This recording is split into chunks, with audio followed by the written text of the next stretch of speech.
evo nas ponovno u backstage-u UPUZ-ovog kongresa u Vodicama.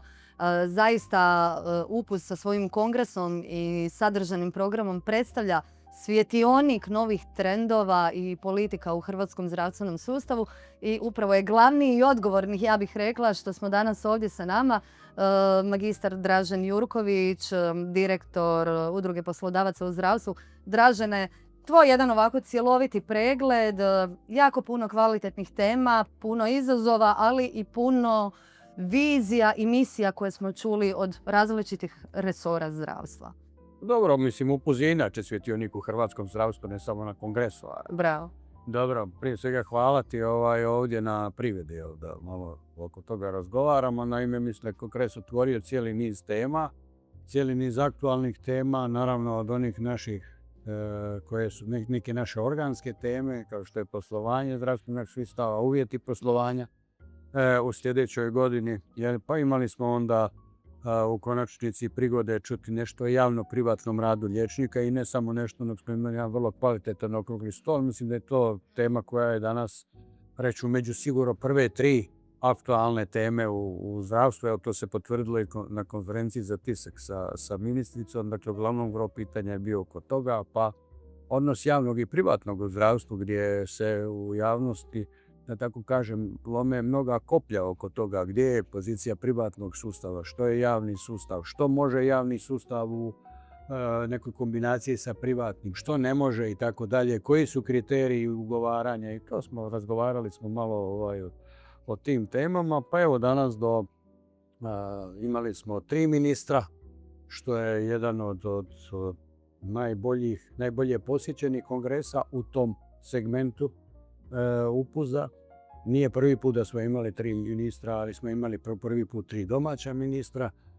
Imali smo razgovor, jedan vrlo lijep i dobar razgovor, rekao bih usmjeren, smjerovit razgovor koji je na neki način pokazao razmišljanja sadašnje aktualne zdravstvene administracije sa ministricom Irenom Hrstić. Imali smo jedan razgovor isto tako sa doktorom Antom Zvonimirom Kordom, novim ravnateljem Hrvatskog zavoda za zdravstveno osiguranje, što je sasvim sigurno vrlo interesantno, obzirom da je čovjek prije nekoliko mjeseci došao, počeo obavljati tu dužnost i vrlo interesantno vidjeti u kojem smjeru idu njegova razmišljanja, što se tiče i HZZO-a, što se tiče i hrvatskog zdravstva ili što se tiče suradnje sa zdravstvenim ustanovama, jer to je za zdravstvene ustanove ključno pitanje. Ta suradnja sa HZZO-om i odnos između HZZO-a i zdravstvenih ustanova. Pa evo i do sada vidjeli smo cijeli niz interesantnih tema. Vidjeli smo temu sad o CEZIH-u, vrlo interesantnu temu, pa kolega Vrga je govorio o isto jednoj aktualnoj temi, a to je kadrovsko planiranje u zdravstvu. Vi znate da nakon novog pravilnika o specijalizacijama, ne ovog zadnjeg, nego onoga predzadnjeg, kad su ukinute obaveze praktički specijalizantima, da je ravnateljima, pogotovo ravnateljima koji nisu u velikim centrima, teško kadrovski planirati nešto dugoročnije u svojim zdravstvenim ustanovama. Otvorili smo, razgovarali smo o toj temi, nismo tu našli rješenja, budimo iskreni, ali ćemo je otvarati dok god ne nađemo neka rješenja. Ja ne preferiram koji će to model biti, ali uistinu nešto se mora u tom segmentu promijeniti. Ono generalno što je nekako, evo sad smo imali i CEZIH, predstavljali su tu novu verziju CEZIH-a, što možemo u budućnosti očekivati od CEZIH-a, vrlo interesantno, i informatizacija zdravstvenog sustava. Sad smo imali jedno vrlo lijepo predavanje od kolege iz Zabočke bolnice DTS-u, gdje smo vidjeli da je cijena postupka uvijek ista, ali su segmenti unutar te cijene vrlo različiti od bolnice do bolnice, od potrošnog materijala, od lijekova, od rada itd., što je vrlo interesantno.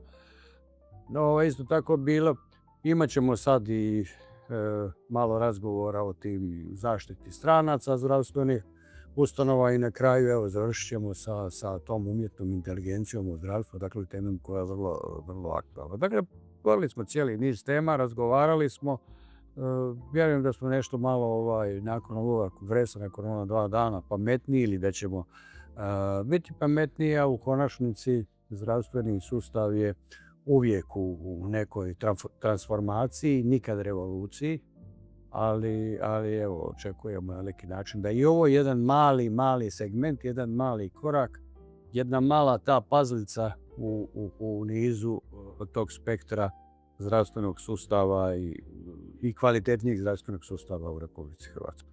Ono što mi se osobito sviđa je to što ste rekli, tražit ćemo, radit ćemo, nastojat ćemo doći do rješenja u svakom segmentu. To je nešto što je zapravo velika vrijednost UPUZ-a.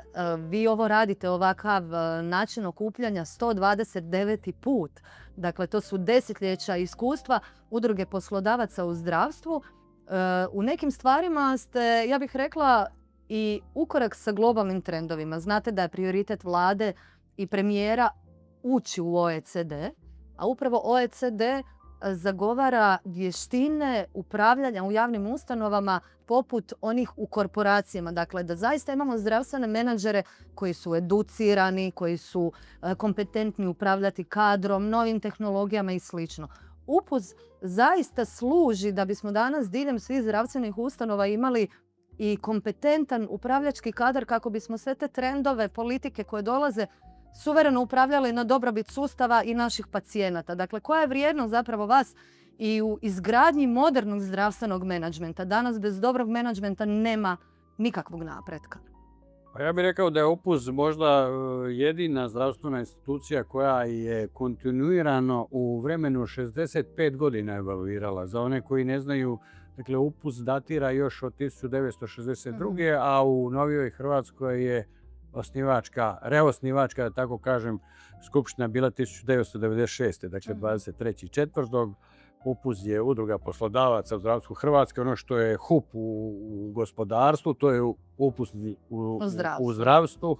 Dakle, utemeljeni smo na temelju Ustava Hrvatske, na temelju Zakona o radu, na temelju Zakona o udrugama, statuta i bitno je napomenuti i to dakle, naše članstvo je dobrovoljno. Imamo 168 članica, evo dobili smo zadnji nekoliko dana i 12 novih članica. Bravo. Bitno je napomenuti da sve evropske zemlje imaju nešto slično, dakle nekakve vrlo slične udruge zdravstvenih ustanova. Slovenci imaju praktički identičnu, i Finci, Austrijanci, tako da je tako. I članica ste i aktivni ste na kongresima European Health Management Association. Je. Točno tako. Dakle, mi u kontinuitetu pratimo zdravstveni sustav, imamo jednu povijesnu arhivu koja je respektabilna, nismo još svu ni obradili, ali kroz te materijale UPUZ-a vidite razvoj zdravstvenog sustava od možda u nekih proteklih 50 godina. Pa čak vidite i ljude i to je u konačnici vrlo interesantno. Pa naravno do ovih svih aktualnih tema i ovo što ste spomenuli, koji je na neki način jedna od naših ključnih tema, a to je taj menadžment, način upravljanja, alati upravljanja u zdravstvenom sustavu, edukacija i tako dalje. Bilo je tu jedno sjajno predavanje o alatima upravljanja, po meni sjajno, iako bilo je možda malo i oprečnih razmišljanja, nekima se svidjelo, nekima ne, i sve ono što kvalitetno napraviš u alatima upravljanja profesora Krešimira Dolića. Kažem, neki se mogu složiti, neki ne, sasvim sigurno da svi ne razmišljamo jednako, ali dobro je da otvaramo polemiku o alatima upravljanja i modelima upravljanja. Dakle, potpuno se slažem s vama da mi moramo ići ka edukaciji i UPUZ u konačnici radi kontinuirano na tome. Mi imamo sa Visokim učilištem u Effectus jedan sporazum u jednom programu koji sam ja osobno bio autor ili koautor prije 10-11 godina, prije nego što sam došao u UPUZ, edukacije jednogodišnje menadžmenta u zdravstvu. Jednostavno smo tada, još prije 11 godina, prepoznali potrebu edukacije kadrova unutar zdravstvenog i izvan zdravstvenog sustava koji preferiraju, žele ili koja je situacija na neki način postavi da upravljaju bilo kojim segmentom zdravstvenog sustava. I često su vam pitanja ko bi trebao upravljati zdravstvenom sustavom. To se postavilo i sada. Ili da to trebaju biti menadžeri ili to trebaju biti doktori i tako dalje. Kod nas je ipak situacija još uvijek da uglavnom u većini doktori, liječnici upravljaju zdravstvenim ustanovama, ali kad ja govorim, recimo kad svojim polaznicima održim to prvo predavanje, da kažem ovako.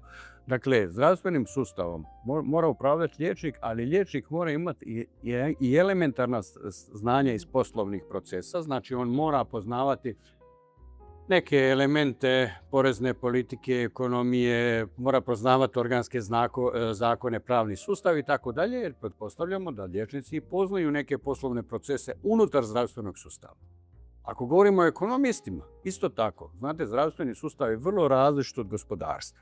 Ja uvijek kažem, recimo, ako imate tvornicu cipela, onda su parametri uspješnosti menadžmenta vrlo jasni, ali oni su potpuno različiti nego što je u zdravstvenom sustavu. Tamo su vam u stvari vrlo jednostavni indikatori.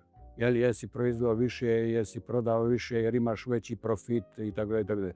U zdravstvenom sustavu nije tako. Dakle, zdravstvene ustanove su neprofitabilne i recimo postoji uvijek pitanje ko je bolji menadžer. Onaj koji drži neku financijsku stabilnost, ali onda je pitanje kvalitete zdravstvene usluge. Dakle, kakvi su ti ishodi liječenja? I kvaliteta na kraju i ocjena pacijenata. Tako, jer ako ti proizvodiš invalide, a posluješ fiskalno korektno, u tom slučaju onda nisi baš napravio dobar posao. S druge strane, opet, ako ti imaš ishode kvalitetne, ali trošiš izvan svih okvira, što se često puta unutar zdravstvenog sustava dogodi, pogotovo kad su menadžeri i liječnici, onda se isto postavlja pitanje upravljanja. Dakle, takav način i model upravljanja je neodrživ. Dakle, to je vrlo, vrlo jedno suptilno pitanje, to je uvijek jedna ravnoteža i ja mislim da definitivno mi moramo ići ka tome da ljude unutar zdravstvenog sustava educiramo i u tom segmentu, jer vi u elementarnoj edukaciji i na medicinskim fakultetima, ekonomskim, pravnim i tako dalje, vi ne dobivate te potrebne znanje i vještine za upravljanjem zdravstvenim ustanovama. Evo, i privodeći ovaj ugodni razgovor kraju, postoji jedna divna filozofija. Danas smo je više puta spominjali sa gostima. Ovdje japanska kultura je jako potiče, zove se kaizen. Svaki dan sve bolji i bolji, rad na sebi, kontinuirano usavršavanje. Iz kongresa u kongres, iz foruma u forum koji radite, iz konferencije u konferenciju, vi zaista kontinuirano unapređujete zdravstveni sustav. Povezujete kliničare, predstavnike stručnih društava. Imali smo ovdje predstavnike i predsjednike nekoliko stručnih društava liječničkog zbora. Otvarate klinički relevantne teme. Dakle, ne bavite se samo i administracijom, nego govorite o novim smjernicama, transferu skrbi, javnozdravstvenim problemima. Ali što je jako važno, okupljate i razne dionike struka. Imate predstavnike i ljekarnika, i sestrinstva, i liječnika. I na neki način služite zaista kao jedna konstruktivna platforma za hrvatsko zdravstvo, a pritom i podržava vas i Ministarstvo zdravstva. Koliko onda, evo, jednom riječju treba zaista UPUZ-u dati možda u budućim događanjima i još veći značaj, jer evo svaki puta iznjedrite toliko pametnih preporuka, toliko konstruktivnih stvari, na neki način i proširujete svoje aktivnosti u okviru UPUZ-a, evo i na neke nove radne skupine. Zaista ne posustajete sa svojim namjerama da sukreirate ovo zdravstvo budućnosti i za nas slažete ove kockice. Evo, Anita, hvala vam na tome. Sjajno ste to rekli, evo ja to tako uistinu ne bih mogao posložiti to tako kao što ste vi posložili.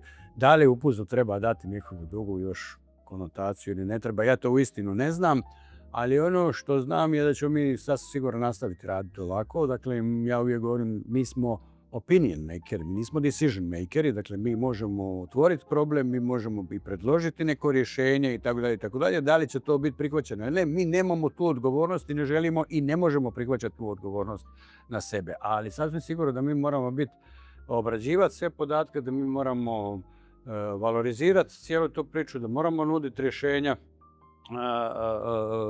za koja mislimo da treba, pa na kraju krajeva i to je ogromno iskustvo naših članica, jer naše članice su te koje provode zdravstveni sustav na terenu i UPUZ će to raditi i dalje. Znate, nekima se to i ne sviđa, većini se to sviđa, Ali evo, o sudbini UPUZ-a i o tome što će raditi UPUZ će odlučiti prije svega članice UPUZ-a i nitko drugi, i ljudi unutar UPUZ-a koji svi zajedno, ta velika masa ljudi koja je vezana na ovaj ili na onaj način za Udrugu poslodavaca u zdravstvu Hrvatske. Ovo mi je drago, gledajte, da imamo jako dobru suradnju sa ministarstvom, jako dobro, na kraju krajeva, pa i gledajte, nije ni čudno. Dakle, ja sam sad u šali rekao da smo mi poslali na neki način rasadnik za kadrove u vladi. 2 ministra koja su sada, i to govorim sa velikim zadovoljstvom, su bili članovi, ne samo članovi UPUZ-a, nego članovi predsjedništva Udruge poslodavaca u zdravstvu Hrvatske, državni tajnik, gospodin Mittermeier, koji je sad došao za državnog tajnika u Ministarstvu zdravstva. Isto je tako dugo godina bio član predsjedništva Udruge poslodavaca u zdravstvu Hrvatske. I kažem, mi imamo za sada sa ministarstvom sjajnu suradnju i razumijevanje.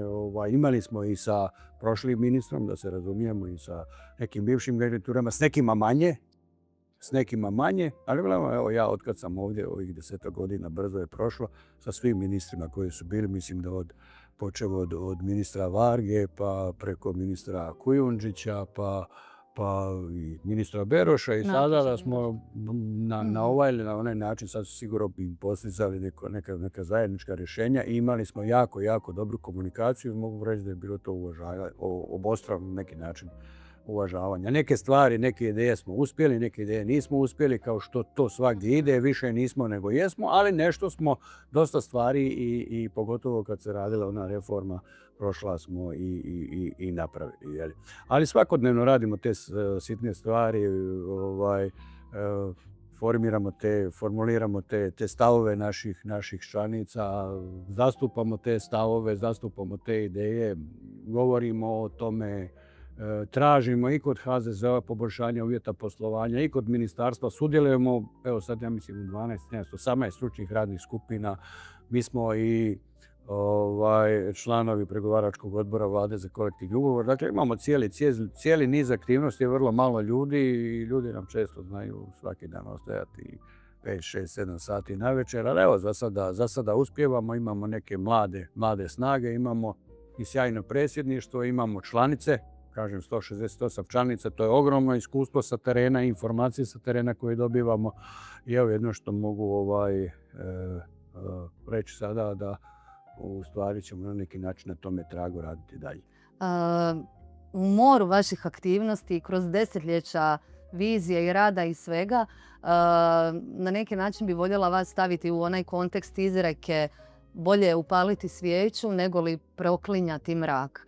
I vi ste sa svojim aktivnostima puno puta nosili te baklje ideja, novih prijedloga, konstruktivnih, i sigurno da ima, kako ste i sami rekli, određenih izazova gdje je pogrešna pretpostavka da se samo bavite jednom malom skupinom zapravo dionika, jer ste vidjeli kroz niz predavanja da zaista otvarate važne teme od telemedicine, hitne medicine, umjetne inteligencije, integracije zdravstvenog sustava, uvjeta rada, kadrovskog planiranja, tako da s punim pravom se ovaj backstage zove Policy Lighthouse, UPUZ je zaista svjetionik našeg zdravstva. Hvala na svemu što radite i do idućeg kongresa nadam se da se vidimo sa puno novih preporuka i ideja iz UPUZ-a.